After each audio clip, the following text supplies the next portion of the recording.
বুঝলাম না, রাতের 2টা বাজে গেছে গা। আপনার মেয়েতে এখন আমার কোনো নাম গন্ধ নেই। আপনার মেয়েকে আজকে বাসায় ফিরবো না? আসবে, এক্ষুনি চলে আসবে, এই সময় তো আসে। ড্যাড কারা এরা? তার আগে কও, তো রাতের বেলা বাসায় ফিরছো, কই আসিলা? হ্যাঁ, কোনদিন শুনছো যে এত বড় মাইয়া রাত 2টা বাজে বাসায় ঢুকে? ও শাকার কি অবস্থা, কি পড়ছো তুমি? মোল্লা কাকা, আপনার মাইয়ার যে অবস্থা, তো পুরো বাতিলের খাতা। না না না, শেষ হইব না, চলবো না, বাতিল, পুরো বাতিল। চৌধুরী সাহেব, আমি কিন্তু অনেক আশা নিয়ে মেয়েটার আপনার কাছে দিয়েছিলাম, এটা যেন ভালো থাকে। কি অবস্থা করেছেন আমার মেয়ের! আশ্চর্য, আপনাদের মেয়ে মানে? ড্যাড কারা এরা? কি সব বলছে? আরে এরা ঠিকই বলেছে, এই তোর আসল বাবা মা। আসল বাবা মা? কি বলছে এসব? মানে কি? এখন ড্যাডি মামি কইতেছো না, 20 বছর আগে তোমার দত্তক ছিল তোমার আসল বাবা মা। এই যে বই রয়েছে না, এরাই তো তোমার আসল বাবা মা। তো করিম মোল্লার জরিনা খাতুন। ওনারা কি সত্যি বলতেছে? কি আর কি বলবে, আর বলার মতো তার ভাষা নাই। বছর আগে আমি ফকিরা ছিলাম, ভাবছিলাম উনার কাছে মেয়েটা দিলে মেয়েটা ভালো থাকবে, শিক্ষা দীক্ষা পাবে, সভ্যতা শিখবে। কিন্তু কি সর্বনাশ করেছে মেয়েটার! কি কাপড় করতেছে, 2টা বাজে বাসায় ফিরে। আসলে আমাদের কোনো দোষ নেই, আমরা ওকে মানুষ করতে চেয়েছিলাম, কিন্তু কিছু বখাটের সঙ্গে মিশে একটু দুষ্ট হয়ে গেছে। সরি আসলে। ওইছে তো ফাও কাইন্দেন না, তা সহ্য করা তো করেই ফেলাইছে। তো কিছু বুঝি না, শর্ত মানে নাই, শর্ত ভাঙছে, আইনে ডিসমিস। আমরা আমাকে মায়ের এই বাসার রাখবো, আমরা লই যাইতেছি গা। বাবা হাই, ডোন্ট টাচ পানখোর। ড্যাড, এসব কি সার্কাস হচ্ছে আমার সঙ্গে? তুমি কিছু বলছো না কেন? ওনারা কি আসলে সত্যি কথা বলছে? আমি এসব ফকির পরিবারে যাব না। আমি এখন ফকির না, আমি এখন ব্যাংকে চাকরি করি, ব্যাংকের কর্মকর্তা।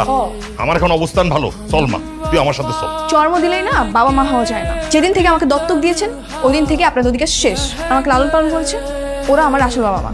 আপনারা চলে যান তো, চলে যান। মানে কইলি চলে যান জামুকা? হ্যাঁ, এত সোজা? আমার চাচা করিম মোল্লা এত কাঁচা কাজ করে না।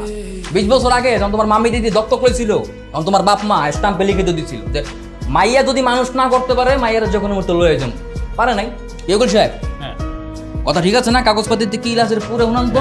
সবকিছুই ঠিকঠাক আছে। মানে চৌধুরী সাহেব শর্ত পূরণে ব্যর্থ হয়েছে, সেক্ষেত্রে চৌধুরী সাহেব যদি দ্বিমত পোষণ করে, তাহলে চৌধুরী সাহেব এবং তার পরিবারকে 20 বছর জেল খাটতে হবে।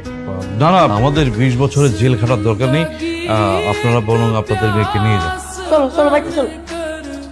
What is this? এটা আপনার বাসা? আমাকে বাসা। একজন ব্যাংক কর্মকর্তার বাসা এরকম হয়? কি চাকরি করি এটা মনে হয় কই নাই না, দারোয়ান। ছি ছি ছি ছি, আল্লাহ, এরকম একটা ফ্যামিলিতে আমার জন্ম হয়েছিল? পসিবল? আমি তো এখানে থাকতেই পারবো না, আমি চলে যাচ্ছি। যাইতেছি মানে কই যাইতেছি? কইলেই যাওন যায়? এত সোজা? পুলিশ কেস করে দিলে তোমার ড্যাডি মাম্মি সহ তোমার 20 বছরের লেগে ভরে দেবে, এটা জানো? ওনারা আমার আসল বাবা মা, তাই তো? মা, আমরাই তো তোর আসল বাপ মা। আর যাদের কাছে ছিলাম তারা আমার পালিত বাবা মা, তাই তো? তাহলে আপনি কোথাকার কোন রাবিশ আসছেন আমাদের মাঝখানে নাক গলাতে? আমি রাবিশ না, আমি বললাম জহির। সম্পর্ক তোমার চাস্তু ভাই লাগে। আমি খালি তোমার চাস্তু ভাই না, আর পাশাপাশি আমার আরো বহুত পরিচয় আছে। প্রত্যেকটা পরিচয় ধাপে ধাপে জানতে পারবো। শোনেন, আপনার এসব ফাও কথা শোনার টাইম আমার নেই, আমি যাচ্ছি। কতদিন পরে পাইছি আমার বুকের ধরন, তুই আমার বুকে রাখ। ছি, নোংরা কোথাকার আমাকে টাচ করতেছে। এই কারে নোংরা খাও? কারে নোংরা খাও? জানো কে? জন্মধারিণী মা এই পেরেতে বাইরে হইছো তুমি। ওদের পুরে মারিতে বিজ্জা, তারপর তোমার পালন করছে। তো কথা কলাবো নাই, যত এনে গ্যারেজ করে দাও। আমার রুম কোনটা? রুম কোনটা মানে? এটা কোনো রুম না, এটা কোন রকম পাড়ি গেছে পরে শুয়ে পড়ো। আর নেই বেশি সমস্যা হইলে আমি সকালবেলা পর্দা টানে দিন। যাও। কি এইখানে আমার ঘুমোতে হবে? কি কোনো চিন্তা করে না, নয় নয় আছে তো, ওই লেগে একটু প্রথম ঢং করবে এরকম। বাকিটা আমি দেখতেছি, তাই টেনশন করেন না। তোরাতে তুই কোনো সমস্যা? তোর বাসায় কে কে আছে? বাসায় তো আব্বা আম্মা ভাই ভাবি সবাই আছে। কেন, চল আজকে আমি থাকবো। পাগল হয়েছিস নাকি? বাসায় আব্বা আছে, আব্বা ধরলে আমরা শেষবো। নিতেও আমার ফ্যামিলি তোরে তেমন একটা পছন্দ করে না। আর বুঝলাম না, তুই এত রাতে থাকার জায়গা খুঁজছিস কেন? ওই ড্যাড মম কি করছে, বাসায় তালা মেরে কোথায় যেন চলে গেছে, আমি এই জন্য ঢুকতে পারতেছি না। আচ্ছা দোস্ত, সিঙ্গাপুর দিয়ে যাওয়ার কথা ছিল ওটা। আচ্ছা বুঝছি, থাক, লাগবে না, বুঝতে পারছি। আরে আরে তুমি এনে আমি তোমার পুরো এলাকা খুঁজতেছি। পানখোর লোকটা কে? ওই পানখোর মানে আমি তো দুলা ভাই, পছন্দ নেই? দেখেন, ওর সামনে কিছু বললেন না, আমার একটা প্রেস্টিজ আছে কিন্তু। হ্যাঁ ঠিক আছে, কিছু কমো না, পেস্টিজ সবই মানবো। বাসায় চলো, কিচ্ছু কমো না। না, ফান করতেছো দোস্ত, আপনি ফান করতেছেন না? ফান করতেছি, চলো। দেখছিস, ফান করতেছে। তুই যা, পরে কথা বলবো। ঠিক আছে, বাই। সমস্যা নাই, তোমার যেটা জিজ্ঞেস সেটা কও। কেমন ঘুমাই ধরাইতে? কিভাবে ঘুমাবো? আমি এসি ছাড়া কখনো ঘুমাইনি। আমার রুম ছিল 5 স্টার হোটেলের মতো, ওরা আমাকে ঘুমাতে দিয়েছে ফ্লোরে।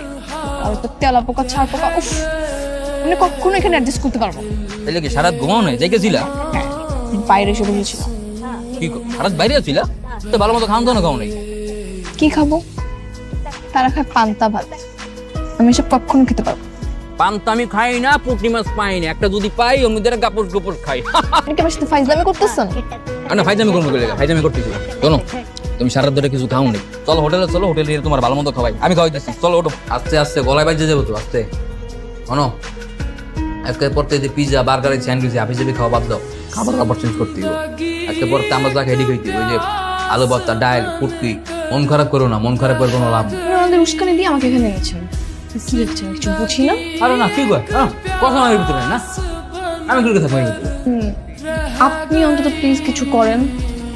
আমি না মেনে নিতে পারছি না যে আমি এরকম একটা ফকিন্নি ফ্যামিলিতে জন্মগ্রহণ করেছি। তুমি যে এই লেভেলের মাইয়া, তুমি রাতের বেলা 2-3 বাজে বাসায় ঢুকতা, বাপের টাকা পাইছো আর খালি ইচ্ছা মতো উড়াইছো। তোমার মতো মাইয়া বাইরে গেছে কিছু একটা করবো, এত কোনো উপায় নেই। যদি একটা জব পেয়ে যাই, আমি তখন অন্য একটা বাসায় উঠে যাব, আমি নিজের মতো করে থাকবো। ঠিক আছে চলো, তোমার এই পালক বাপ্পার কাছে তোমার রয়ে যায়, দেখি কি করে। আপনাকে কি বলছে যেতে? আমি একাই যাবো, আপনার যেতে হবে না। সবসময় এমন ব্যবহার করবে, বন্ধু হিসেবে হেল্প করবো। চলো, ঠিক আছে, যাবেন।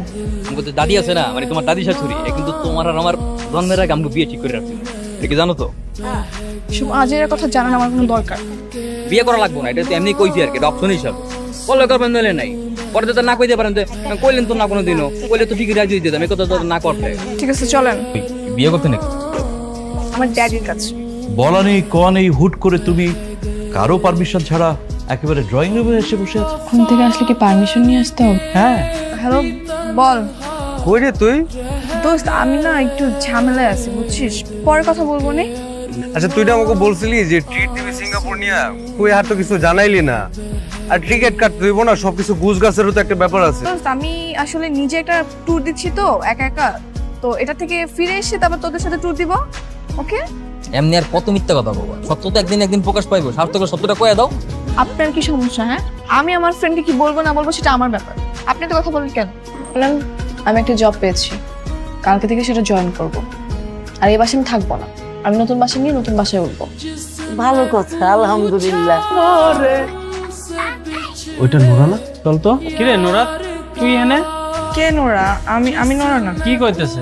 তুই আমার বন্ধু বান্ধব মানুষ, এতদিন ধরে চলাফেরা করি, তোরা আমরা চিনবো না? ঠিকই ধরেছিস, একটু ঝামেলা পড়ে গেছে রে, সবকিছু বলতেছি, একটু সাইডে চল। সাইডে না, অনেক অঘটন ঘটে গেছে। বল শুনি। আমার যেই বাবা মা, ওনারা আমার আসল বাবা মা না, আমাকে ছোটবেলায় দত্তক নিয়েছিল। তুই বাংলা ছবির কাহিনী শুনেছিস? আমার জীবনটা না এখন সিনেমার মতোই হয়ে গেছে, আমি আর পারতেছি না। আমার যে আসল বাবা মা, ওনার হচ্ছে ফকিন্নি গরিব, আমাকে নিয়ে বস্তিতে রেখে দিয়েছে। ও স্যার, তুই কেন বস্তিতে থাকো? তো আমি না একদমই অ্যাডজাস্ট করতে পারতেছি না, আমার খুব কষ্ট হয়ে যাচ্ছে, একটু কোথাও থাকার ব্যবস্থা করে দে। তুই এত বড় একটা ঝামেলায় পড়ছো, সেটা আমাদের আগে জানাবি না? তুই আমাদের সাথে যাবি, তোর একটা থাকার ব্যবস্থা করে দেবো, ভালো খাওয়া দাওয়ার ব্যবস্থা করে দেবো, সমস্যা নাই তো। সত্যি নিয়ে যাবি? হ্যাঁ সত্যি, চল। আপনারা যে ওরা লয়ে যেতেছেন, কোনো আইডিয়া সত্যের টাকা পয়সা আছে নাকি নাই? দপ করে যে রাজি হয়ে গেছেন, এই মায়ের লয়ান জেনে যাইবেন, যত খরচপাতি সব আপনাকে ভাঙতে হইব। তোর কাছে কি টাকা পয়সা নাই? না। স্যার মুখ দিয়ে কত কিছু বাইরে হইব, কিছুক্ষণ আগে তো বান্ধবীর লেগে পুরো দরদ উতলাই পড়ছিল, তখন এই সোসাইটা ছিল কই? এটাই বাস্তবতা, দুনিয়া তো সোজা না, টাকা পয়সা না থাকলে দুনিয়াতে কেউ কাউরে জিগায় না। এই যত দেরি মাম্মি গাও, এই যে বান্ধবী গাও, বন্ধু বান্ধব গাও, কেউ জিগাই। তার চেয়ে ভালো তোমার একটা ভালো বুদ্ধি দেই, নিজের আসল বাপ মার কাছে চলে যাও। টাকা পয়সা না থাকলে দুনিয়া সবাই ফিরালো, বাপ মা ফিরে না। তারা পেরা ধরছে, এরা রক্ত বিচ্ছিল পালন করো। আপনি এখানে কেন আসছেন? যান, চলে যান। এখন তোমার সহজ সমাধান দেই, বন্ধু বান্ধবী কোনো কিছু দরকার নাই, তোমার যত ঝামেলাও সব আমি মিট করে দিচ্ছি। তুমি আমার লাগে সোজা কাঁদে বুঝে যাবা, কাজে বসে গিয়ে তুমি এরকম বিয়ে করবো, সুখী শান্তি দেখতাম শুরু করবো। চলো আসো আসো আসো। বুঝছি সাপোর্টটা না বুঝে আমার কথা গেলেও কম তো লেগে আমি কোনো কিছু মনে করি না, কথা মনে রাখো। আমি তোমার পিছু ছাড়তেছি, সবসময় তোমার পিছনে ছায়া মতো লেগে যাবে। কি রে দোস্ত, কি অবস্থা তোদের? আর কইস না দোস্ত, সো স্যাড। ওর তো থাকা খাওয়ার জায়গা না। আচ্ছা তোমার থাকার প্রবলেম সেটা তুমি আমাকে আগে বলবো না? আমার কি বাবার টাকা পয়সা বাড়ি গাড়ি কোনো কিছু অভাব আছে নাকি? তুমি চলো আমার ফ্ল্যাটে থাকবা। তাইলে তো হয়ে গেল, ওর ফ্ল্যাটে থাক, ওর ফ্ল্যাটে অনেক জায়গা। তুমি আমাকে আগে বলবো না? তাহলে তো আমি ওখানেই থাকতে পারতাম। চল তাহলে। আচ্ছা, আর নোরা যেহেতু সিঙ্গাপুর যাওয়ার প্ল্যান করছিল, সেটাও আমি স্পন্সর করতেছি। তুমি আসো কেন, আমি কি আসতে পারি না? না, এই টাইমে আর কি? দরজা লাগালে কেন? এমনি ওই কাজের ছেলেরা আছে তো, তাই আর কি। আমার ফ্ল্যাটে কোনো সমস্যা হচ্ছে না তো? ঠিক আছে। হাত ধরতেছো কেন? আরে বসো এখানে, বসো। এই তোমার এত সুযোগ সুবিধা দিছি, আর একটু সুযোগ দিবা না? জান, তুমি জাস্ট আমার ফ্রেন্ড, বেশি বাড়াবাড়ি করতেছো। ফ্রেন্ড, জাস্ট ফ্রেন্ড, এদের মধ্যে তো এসব হয়। জান, তুমি রুম থেকে বের হও। বের হয়ে আমি যাবো কোথায়? এই জন্য তো কেউ নাই, তুমি আর আমি আছি। যাচ্ছ কোথায়? আমার কথাটা শুনে যাও। মিজান ছাড়ো বলছি। দেখো, অনেকদিন সুযোগের অপেক্ষা ছিল, আজকে সুযোগটা পাই তো আর হাতছাড়া করবো না, তাই না? আমাকে বের হতে দাও। চিন্তার করে তো লাভ নাই, এবারে তো তুমি আর আমি ছাড়া কেউ নাই।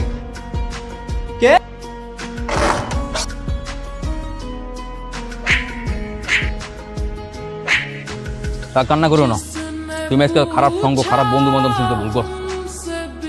নাহলে কোনোদিন এমন পরিস্থিতিতে পড়া লাগতো। তুমি না আসলে আজকে অনেক কিছু হতো। কিছু হইতো না। তোমার একটা কথা বলছিলাম না, আমি ফুটকি ব্যবসা হইতে পারি, কিন্তু সবসময় তোমার পিছনে ছায়ের মতো লাগিয়ে থাকে। এটা আমার জবান আছে। আমি সরি, আগের মতো তোমাকে গায়ে হাত তুলে ফেলেছি। আচ্ছা, এই সরিডারে কল লাগবো না, এগুলো আমি ধরি না, ভুলে গেছি। আমি ভুলে গেছি, তুমি ভুলে যাও, মাথাতে ফালাই দাও। চলো, কাকা কাকে আজকে বাসায় খুব ভালো মতো রান্না করছো, দুদিন মিলে এক লাখ খাবো। চলো চলো, আসো। তো মা মুরগি রান্না করছে, মুরগি দিয়ে খা। সমস্যা নেই, আপনারা যা খাবেন আমি তাই খাবো। আমার জন্য স্পেশাল কিছু করতে হবে না। ও তাই নাকি? এই না হইলো আমার মাইয়া। তুরিমা, একটা কথা ছিল। বলেন। এই তো খুব ভালো ছেলে, ছোটবেলা থেকে দেখতেছি। ওর বাবার আমি কথা দিছিলাম, যদি আমার মেয়ে হয় তার সাথে জহিরের বিয়ে দিব। আমি রাজি। আলহামদুলিল্লাহ।